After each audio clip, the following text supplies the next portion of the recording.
Indore police ने अवैध गतिविधियों के खिलाफ बड़ी कार्रवाई करते हुए आजाद नगर थाना क्षेत्र के 3 होटल को सील कर दिया है। पुलिस को इन होटल में संदिग्ध गतिविधियां और नियमों के उल्लंघन की लगातार शिकायतें मिल रही थी।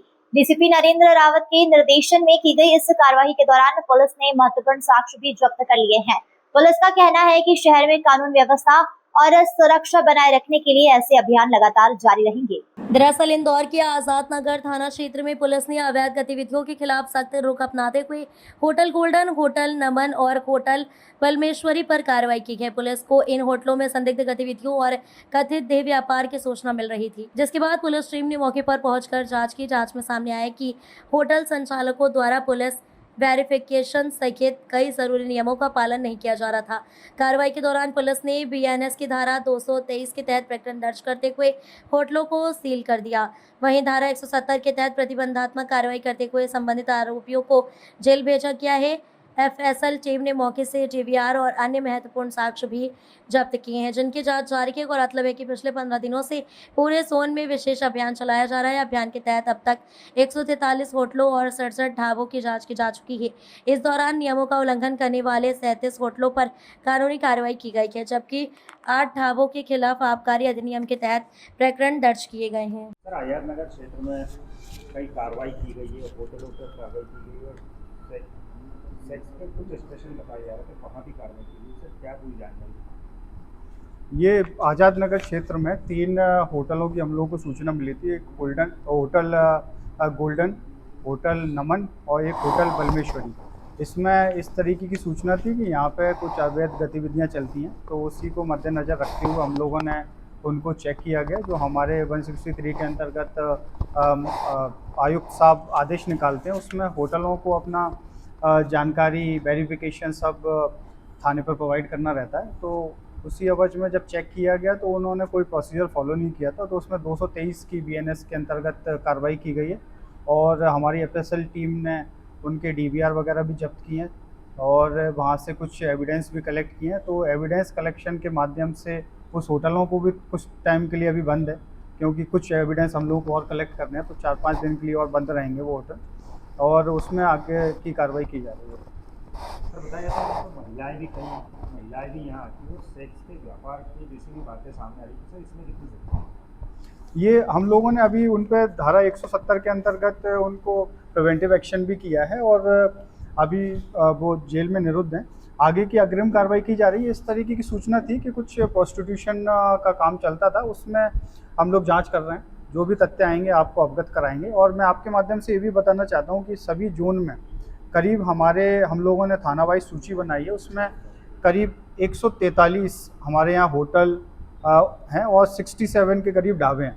तो उसमें विशेष अभियान चला के पिछले 15 दिन में हम लोगों ने सभी होटल और सभी ये सब चेक किए गए हैं। उसमें करीब हम लोगों ने 37 होटलों पर 223 की कार्रवाई की है और 8 ढाबों पर आबकारी की कार्रवाई की है। और ये निरंतर हमारा प्रयास रहता है कि जो भी इस तरीके का व्यापार करते हैं वो अपना व्यापार अच्छे ढंग से करें। अवैध गतिविधियां का उसमें हम लोग स्ट्रिक्ट एक्शन लेंगे और इस तरीके की कोई भी अवैध गतिविधि जैसे आबकारी हो गया या ये प्रोस्टिट्यूशन की खबरें आती हैं, उसमें लड़ाई झगड़े, इस तरीके का स्ट्रिक्ट एक्शन होगा।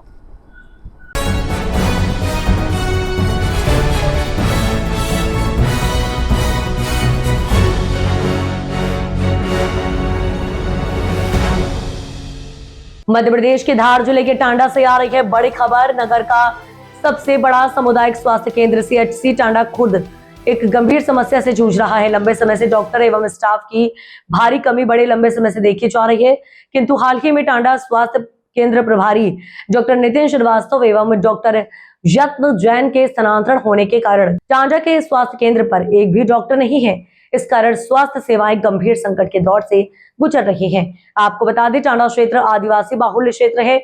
यहाँ आसपास के लगभग 30 से अधिक गांवों की जनता सामुदायिक स्वास्थ्य केंद्र टांडा पर निर्भर है, जहां प्रतिदिन दुर्घटनाग्रस्त मरीज को प्राथमिक स्वास्थ्य केंद्र पर लाया जाता है। यदि प्रारंभिक उपचार मरीजों को नहीं मिलने के कारण मरीजों की जान भी जा सकती है। ऐसा एक मामला कल रात्रि में देखने को मिला, जहां 3 दुर्घटनाग्रस्त मरीज प्राथमिक स्वास्थ्य केंद्र टांडा लाया गया, लेकिन डॉक्टर नहीं होने के कारण कई परेशानियों का सामना करना पड़ा। टांडा के CHC प्राथमिक स्वास्थ्य केंद्र में पिछले कुछ माह से डॉक्टर नितिन श्रीवास्तव एवं डॉक्टर यत्न जैन अपनी सेवाएं दे रहे थे, लेकिन अभी हाल ही में दोनों का स्थानांतरण होने के कारण स्वास्थ्य केंद्र डॉक्टर विहीन हो गया है। ये स्वास्थ्य केंद्र पहले ही कई वर्षों से स्टाफ की कमी से जूझ रहा है और उस पर से अधिकारियों ने दोनों ही डॉक्टर का स्थानांतरण एक साथ कर दिया, लेकिन टांडा में किसी डॉक्टर की नियुक्ति नहीं की, जिससे आमजन को बड़ी गंभीर समस्या का सामना करना पड़ रहा है। इस वजह से रात्रि ड्यूटी में सिर्फ एक ही स्टाफ नर्स के भरोसे लेबर रूम, IPD और इमरजेंसी सेवाएं संचालित करनी पड़ती हैं। वार्ड से संबंधित सभी कार्य स्टाफ नर्सों को ही देखना पड़ता है, जो कि पहले से अत्यधिक कार्यभार से जूझ रही हैं। टांडा नगर के आमजन का कहना है कि डॉक्टरों को पुनः टांडा प्राथमिक स्वास्थ्य केंद्र किया जाए, साथ ही CHC टांडा में तत्काल पर्याप्त डॉक्टर, नर्सिंग स्टाफ, पैरामेडिकल एवं सहायक की नियुक्ति की जाए। इस समस्या को लेकर हमारे प्रतिनिधि ने block medical officer doctor Mowel sir से दूरभाष पर चर्चा की। आपने बताया कि टांडा प्राथमिक स्वास्थ्य केंद्र पर जल्द ही डॉक्टर की नियुक्ति होगी। आमजन की बात हम जिला स्वास्थ्य अधिकारी तक पहुंचाकर जल्दी समस्या का निराकरण किया जाएगा। मेरा बालक था वो हमने सामने मोटरसाइकिल से और आके देखा तो डॉक्टर साहब है ही नहीं, और हम वापस जैन साहब को चाहते हैं यहाँ जैन साहब को अभी टांडा करने के लिए वापस करने को मांग रहा हूँ। ऐसा। डॉक्टर साहब बहुत अच्छा है, हाँ। और जैन साहब को ही वापस लाओ आप कहीं भी करके। तो ये आपकी मांग है? मांग है, बिल्कुल मांग है। नितिन सर और जैन साहब वापिस होना? हाँ, वापस होना। डॉक्टर यत्न जैन को ये सही नाम है।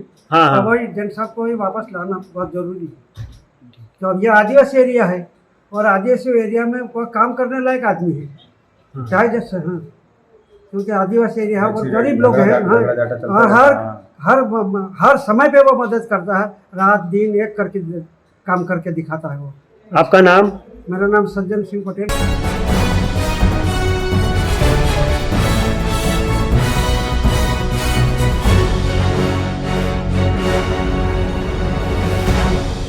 इंदौर के सदर बाजार थाना क्षेत्र में वाहनों में तोड़फोड़ करने वाले आरोपियों को पुलिस ने गिरफ्तार कर लिया है। CCTV फुटेज के आधार पर पुलिस ने कार्रवाई करते हुए 4 युवक को पकड़ा, जिनमें 2 बालिग और 2 नाबालिग शामिल हैं। सभी आरोपियों ने नशे की हालत में वारदात को अंजाम देना कबूल कर लिया है।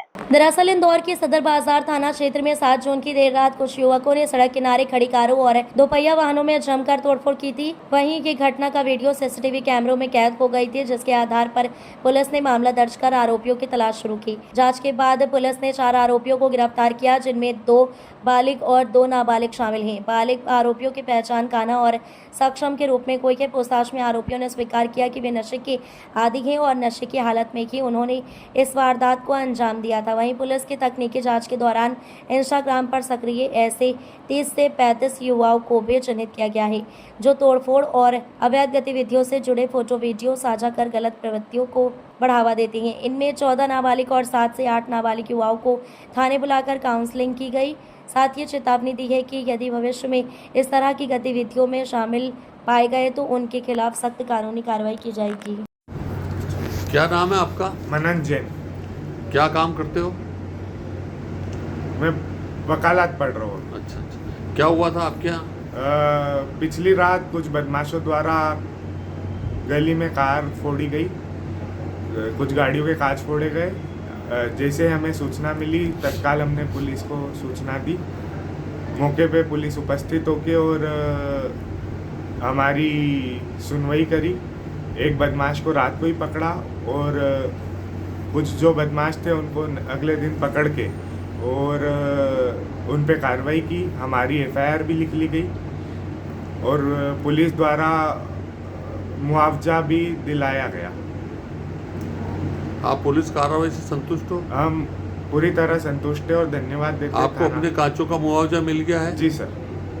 सदर बाजार थाना क्षेत्र में सर तोड़फोड़ का एक मामला सामने आया था, इसमें क्या कार्रवाई की गई? ये सदर बाजार में 7 तारीख को रात में करीब 3 बजे एक CCTV के माध्यम से हमें पता चला था कि कुछ 3-4 लोगों ने 3-4 कार के और बाइकों को तोड़फोड़ की है।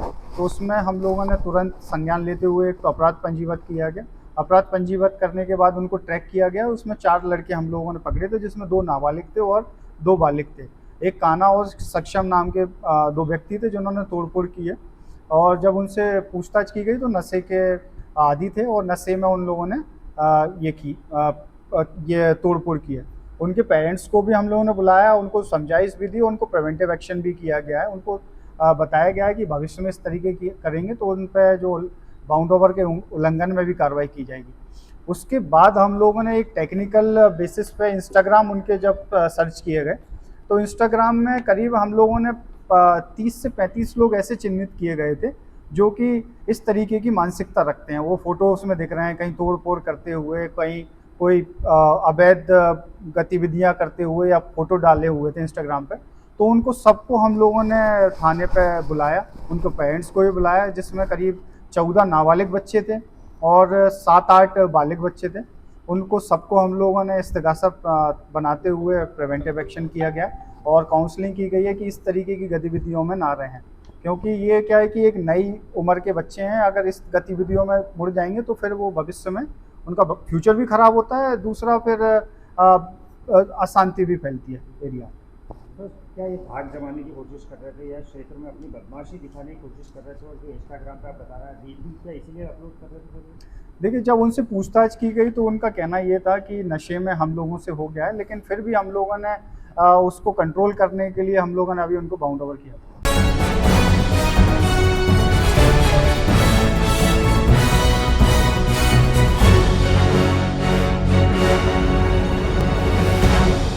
अलीराजपुर में पिछले 7 दिनों से उज्जैन के सुप्रसिद्ध आध्यात्मिक गुरु जितेंद्र जी महाराज की मधुरवाड़ी में श्रीमद् भागवत कथा चल रही थी।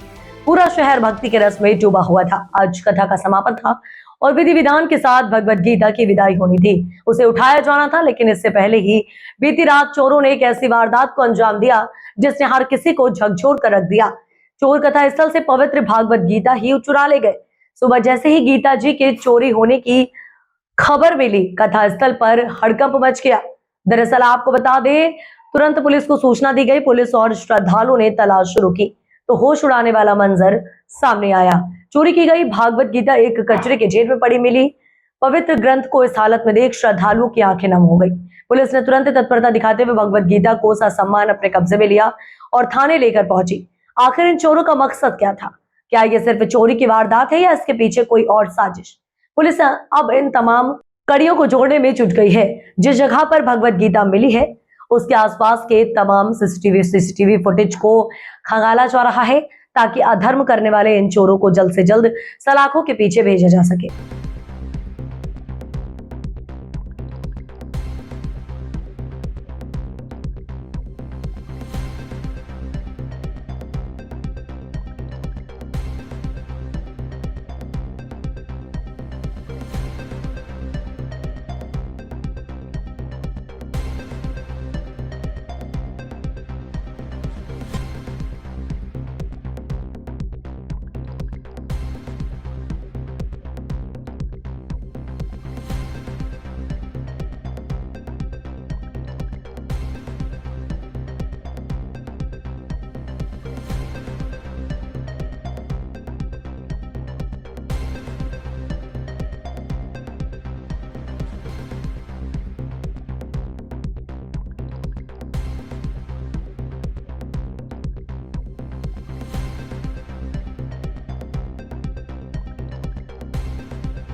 कांग्रेस कार्यकर्ताओं ने आज पलसीकर चौराहा पर अमेरिकी राष्ट्रपति का पुतला दहन कर विरोध प्रदर्शन किया। वहीं कांग्रेस नेता विवेक खंडेलवाल ने बताया कि स्ट्रेट ऑफ हॉर्मुज क्षेत्र में भारतीय मालवाहक जहाजों पर हुए हमलों और भारतीय नागरिकों की मृत्यु की घटनाओं को लेकर कांग्रेस कार्यकर्ताओं ने केंद्र सरकार की निष्क्रियता और चुप्पी के खिलाफ जोरदार प्रदर्शन किया। इस दौरान अमेरिकी राष्ट्रपति का पुतला दहन कर केंद्र सरकार से भारतीय नागरिकों एवं व्यापारिक जहाजों की सुरक्षा करने की मांग की गई। भारतीय जहाजों और भारतीय नागरिकों की सुरक्षा सुनिश्चित करना केंद्र सरकार की प्राथमिक जिम्मेदारी है, लेकिन लगातार हो रहे हमलों और भारतीय नागरिकों की मौत के बावजूद केंद्र की भाजपा सरकार प्रभावी कदम उठाने में विफल रही। सरकार को अंतर्राष्ट्रीय स्तर पर हस्तक्षेप करते हुए भारतीय नाविकों और व्यापारिक जहाजों को सुरक्षा के लिए ठोस निर्णायक कार्रवाई करनी चाहिए।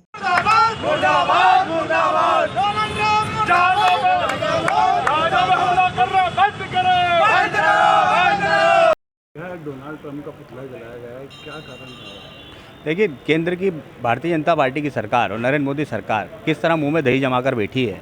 आप सोचिए कि भारतीय मालवाहक जहाज़ों पर विगत 3 दिन में 3 बार हमले हो गए, हमारे 3 भारतीय नागरिकों को मार दिया गया। केंद्र की सरकार अपनी चुप्पी तोड़ने के लिए तैयार नहीं है। इसी के विरोध में आज पलसीकर चौराहे पर हमने डोनाल्ड ट्रंप का पुतला जलाया। हमने केंद्र सरकार से मांग करी है कि हमारे भारतीय नागरिकों का बदला आपको मुंह तोड़ जवाब देकर लेना चाहिए, क्योंकि जिस तरह से ऑपरेशन सिंदूर के समय में आप चुप हो गए, उनके कहने पर आपने हमारी भारतीय सेना का मनोबल तोड़ा, तो आज हमारे भारतीय जहाज़ों पर हमारे जो कर्मचारी थे, जो हमारे भारतीय नागरिक थे, उनकी हत्या करना पूरे देश में आक्रोश का विषय है। इसी को लेकर आज हमने पुतला जलाया है। मैं विवेक खंडेलवाल, कार्यवाहक अध्यक्ष, जिला कांग्रेस सेवादल इंदौर।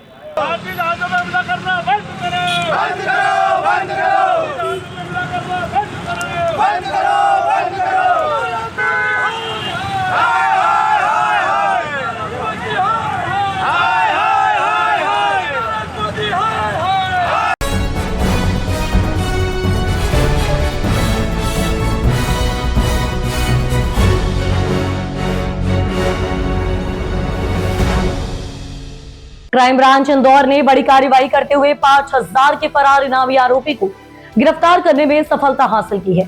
पूर्व में पकड़ा गया आरोपी शादाब खान से पुलिस ने 105.16 ग्राम अवैध ब्राउन शुगर जब्त की थी, जिसकी कीमत 10,50,000 रुपए बताई गई थी। शादाब की निशानदेही पर इमरान साकरिया को इंदौर से गिरफ्तार किया है। दरअसल वर्ष 2024 में इंदौर क्राइम ब्रांच ने आरोपी शादाब खान से 105.16 ग्राम अवैध मादक पदार्थ ब्राउन शुगर जब्त की थी, जिसकी कीमत 10,50,000 रुपए बताई गई थी। वहीं शादाब खान ने पूछताछ में इमरान साकरिया नाम के व्यक्ति नाम बताया था, जो कि पिछले 2 वर्षों से फरार चल रहा था, जिस पर क्राइम ब्रांच ने 5,000 का इनाम भी घोषित कर रखा था। वहीं शुक्रवार की रात मुखबरी की सूचना पर इंदौर की पटेल प्रतिमा चौराहे के पास घेराबंदी कर इमरान को पकड़ने में सफलता हासिल की है। बहरहाल पुलिस अब इमरान से पूछताछ कर रही है कि अवैध मादक पदार्थ कहां से लाया करता था और इंदौर में किसे सप्लाई करता था। पुलिस को उम्मीद है कि अवैध मादक पदार्थ का एक बड़े नेटवर्क का खुलासा हो सकता है। जैसे कि आपकी जानकारी में होगा, पूर्व में दिनांक 7/11/24 को एक प्रकरण क्राइम ब्रांच ने रजिस्टर किया था NDPS का। इसमें 105 ग्राम ब्राउन शुगर पकड़ी गई थी शादाब खान नाम के व्यक्ति से, और उसी दौरान मालूम पड़ा था कि शादाब खान जो है इमरान साकरिया से लेकर के आ रहा है, जो प्रतापगढ़ का रहने वाला है, लेकिन ये तब से फरार चल रहा था। पिछले 2 वर्षों से फरार इस आरोपी पर 5,000 रुपये का इनाम भी था। पुलिस को जानकारी में आया, क्राइम ब्रांच की जानकारी में आया कि ये व्यक्ति जो है यहाँ इंदौर आया हुआ है और फिर से वो कोई ब्राउन शुगर या अवैध मादक पदार्थ के ग्राहक वगैरह तलाश रहा था। इसी दौरान हमारे क्राइम ब्रांच को सूचना मिली, तत्काल ही क्राइम ब्रांच ने घेराबंदी करके उसको पकड़ा और उसको अपने कब्जे में लिया। उसकी गिरफ्तारी की गई है। उससे विस्तृत पूछताछ की जाएगी कि वो पूर्व में जो ब्राउन शुगर लाया वो कहाँ से लाया था, किन किन को लोगों को डिस्ट्रीब्यूट किया, इसके संबंध में पुलिस रिमांड लिया जाकर के पूछताछ की जाएगी। 2 साल से फरार चल रहा था, इस बीच में इसने कहाँ पर कोई फरारी काटी है, क्या कर रहा है? इस संबंध में अभी पूछताछ की जाएगी, क्योंकि ये कल रात में ही पकड़ा गया है। अब इसे पुलिस रिमांड लिया जाकर के इस संबंध में पूरी जानकारी ली जाएगी। इनामी सामने है कि वापस माल लेकर आया था, तो कितने दिनों से इंदौर में था? पूरी जानकारी जैसा कि मैंने कहा कि कल ही पकड़ा गया है, इससे विस्तृत पूछताछ की जाएगी, पुलिस रिमांड लिया जा करके, और इसके ये खुद कहाँ से लेकर के आता था और यहाँ पर किनको दिया है, पूरी बैक ट्रेस करके, जैसे कि पूर्व में भी हमने आरोपी पकड़े हैं, वैसे ही बैक ट्रेस करके इसके भी सारे सोर्सेस का पता लगाया जाएगा।